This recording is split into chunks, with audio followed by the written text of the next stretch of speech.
Sorry, मैं just एक छोटी सी बात और कहना चाहूँगा कि कई बार एक सक्सेसफुल फिल्म में से एक एक्टर निकल जाता है, एक डायरेक्टर निकल जाता है, एक राइटर निकल जाता है, म्यूजिक डायरेक्टर निकल जाता है, सिंगर निकल जाता है. Sholay is one such film that every person involved with that film, either it propelled his career into another league or it made him into a star. Right? You can think about anybody, from the action director to the music director to the character artist to the writers to the producer to the director to everybody. So very few films, when they become successful, everybody associated from that film benefits. Sir film की घोड़ी तक hit हो गई और क्या चाहिए. तो वो ऐसी फिल्म है. तो that's a great thing. So that's amazing about that film. Hello, मेरा सवाल कपिल जी से है. आरती सक्सेना जी. आरती जी कैसे हैं? आप पर्सनल लाइफ में बहुत रिजर्व्ड और शर्मीले हुए हैं, लेकिन फिल्मों से लेके और स्टैंड अप कॉमेडी तक आपने हर लड़की का दिल जीत लिया है, पर्सनली भी, हीरोइंस का भी और ये आपकी भी. तो आपको ऐसा लगता है कि कॉमेडी के जरिए लड़कियों को पटाना आसान होता है? मुझे इसका ऐसा एक्सपीरियंस है तो नहीं, लेकिन मुझे ये लगता है कि जब भी किसी लड़की को मैंने देखा, किसी को इंटरव्यू करते हुए या कोई भी किसी को बोलो ना कि आपको कैसा पति चाहिए, और उनका सेंस ऑफ ह्यूमर अच्छा होना चाहिए, तो मुझे नहीं लगता कि लड़कियों को पति चाहिए कि उनको टाइम पास चाहिए. पर इतना जरूर है कि हंसना सबको पसंद है मैम. सो मुझे भी यही लगता है, छोटी सी लाइफ है, क्या करना, लोग लड़ रहे हैं, मर रहे हैं, किसी के ऊपर कब्जा कर रहा है कोई. मुझे कई ऐसी न्यूज़ जब हम लोग देखते हैं या कभी कोई टेररिस्ट अटैक होता है तो बड़ा दुख पहुंचता है मन को. मुझे लगता है कि सब लोग एक ही जैसे क्यों नहीं है, हम लोग क्यों नहीं करते कि पॉजिटिविटी फैलाएं, हम लोग हैप्पीनेस फैलाएं दुनिया में, ताकि लोग आपको जाने के बाद भी याद रखें. सो मुझे लगता है हर जगह ये मस्ट होना चाहिए. मुझे लगता है हंसना मस्ट होना चाहिए. मतलब इसीलिए आप सब हीरोइनों के फेवरेट हैं? या तीन बीवियां यहाँ पे, और उनका हर शॉट लोगों को याद है आज भी.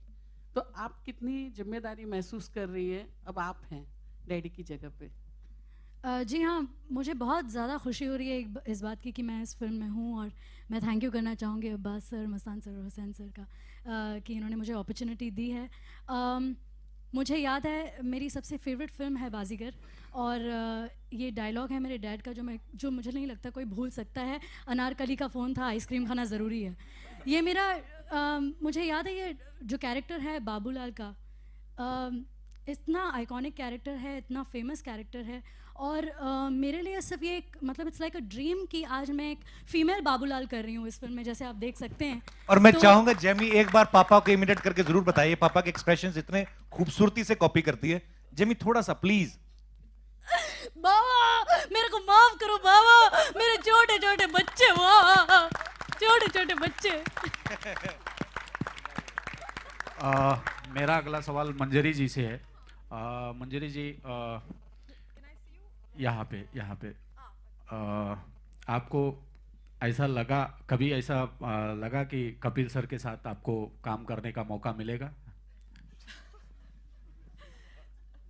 I feel very lucky to be able to work with him.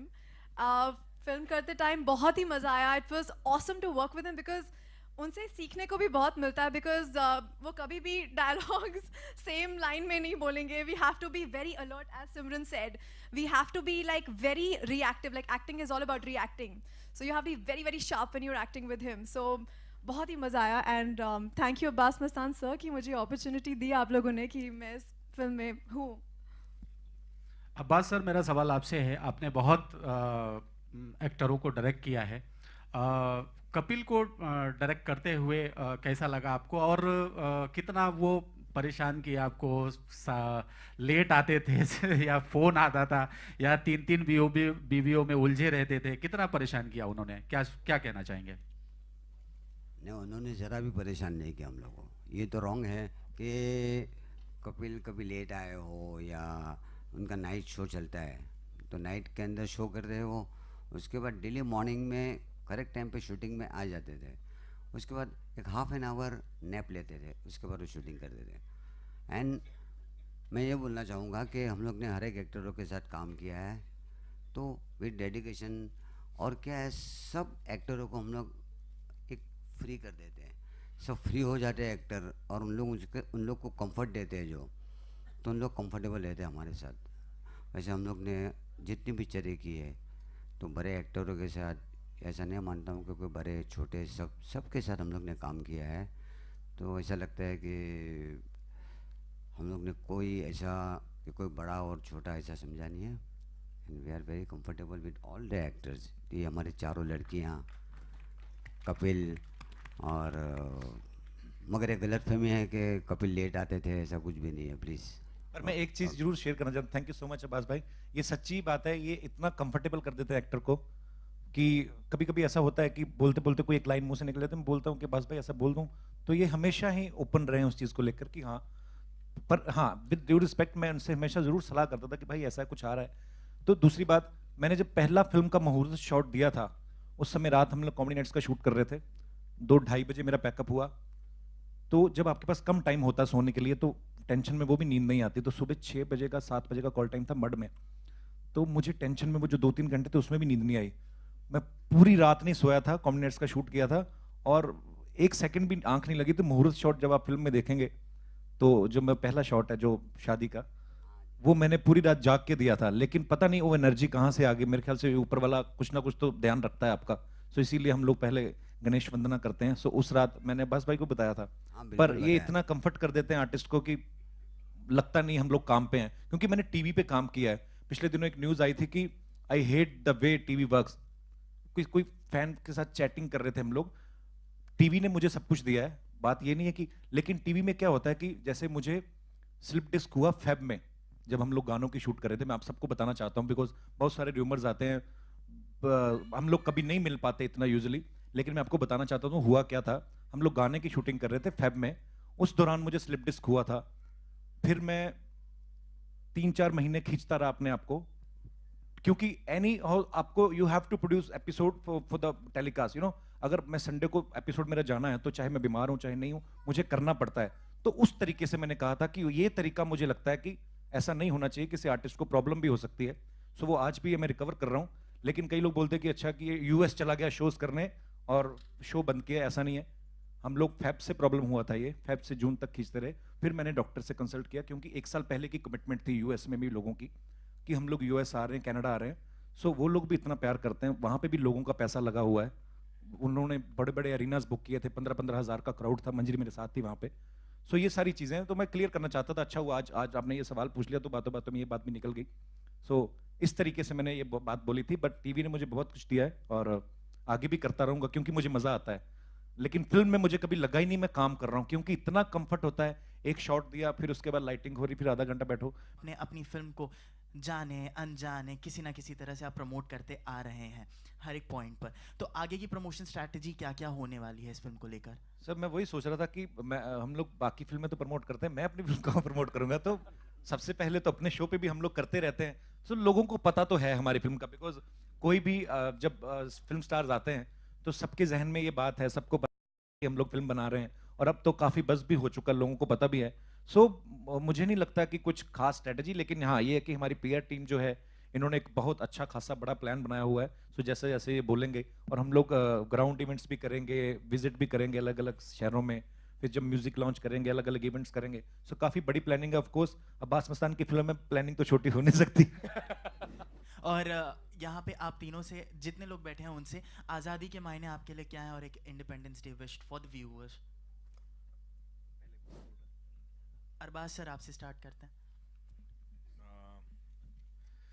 आज़ादी के माने हैं freedom of expression, freedom of speech, freedom to do what you want, obviously in the parameters कि आप किसी को हर्ट ना करें, किसी के सेंटिमेंट्स को हर्ट ना करें, पर आपकी उस किस्म की आज़ादी कि आप अपने आप को रिस्ट्रिक्ट ना करें, आप जैसा चाहते हैं आप जिए, कहें and express yourself. I think to express yourself is freedom. Yeah, I'd like to wish everyone a very, very happy Independence Day. UK से And one wish for Independence Day, please. Evelyn. जी ma'am जी हाँ. कौन? जी हाँ, सब लोग बारी बारी जी जी सब हाँ, मतलब नहीं समझ रही। हैप्पी इंडिपेंडेंस हम सब बोलेंगे ना? One by one. अच्छा, one by one. Sorry. Okay. I wish you all a happy Independence Day. A very happy Independence Day. I think independence, as Sir also said, as everyone's saying, it's just about expression. I think it's just be happy, and happiness is the best thing, and I think everyone has a right to be happy, and everyone should be happy. So have a very happy Independence Day. जी मंजरी आप I think independence, as I think they all have already said, is something you could, like, the freedom to do anything that makes you happy without harming anybody. So wish you all a very, very, very happy Independence Day. Hi. हमें जो मिली है ये बड़े सारे बलिदानों के बाद मिली है, बहुत लोगों ने बलिदान दिए हैं हमारे पूर्वजों ने। सो ये बात हमें नहीं भूलनी चाहिए। आज हमारा देश आज़ाद है, हमें कहीं पे भी कूड़ा फेंकने की आज़ादी है। पर मुझे ये लगता है, मुझे ये बात बड़ी बुरी लगती है, जब हम लोग कहीं बाहर जाते हैं तो हम लोग सबसे पहले डस्टबिन ढूंढते, कहाँ फेंकें। हम लोग यही चीज़ें अपने देश में क्यों नहीं फॉलो करते। सो एक मोदी साहब ने इनिशिएटिव लिया है सफाई अभियान के लिए। सो मुझे लगता है कि हमें अपने देश में भी आज़ादी के सही मायनों को जो है वो आगे लेके चलना चाहिए। ये नहीं सोचना चाहिए कि आज़ाद हो गए तो कुछ भी करें। हर एक भगवान ने इस यहाँ पे जितने भी क्रिएचर्स हैं, जो मेरा जो इंटरेस्ट होता है कि हमारे देश में हर कोई खुश रहे, बुजुर्गों के लिए घर हो, जो जिनके लिए घर नहीं है, जिनके लिए रोजगार नहीं है, जो एनिमल्स हैं। महात्मा गांधी जी ने कहा था कि किसी देश का जो है उसके बारे में अगर पता करना हो तो ये देखो वहाँ पे जानवरों को कितनी इज्जत दी जाती है, उनको कितने प्यार से रखा जाता है। सो हम लोग छोटे छोटे काम करते रहते हैं जितने काबिल भगवान ने बनाया है।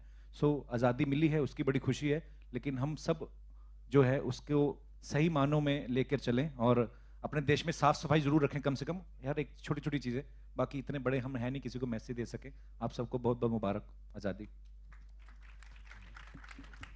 Happy independence day. सबको प्यार बांटो और सबसे प्यार और अच्छी तरीके से रहो, सब एक दूसरे से मिलजुल के रहो। और हमारे देश में we are proud to be born in a democratic country where you have freedom to say anything, you express anything, और we are really proud. Happy independence day to all. Happy independence day. तो मुस्तन भाई ने कहा, मेरा भी same जो बोलना है, मैं भी यही कह रहा हूँ। Thank you so much.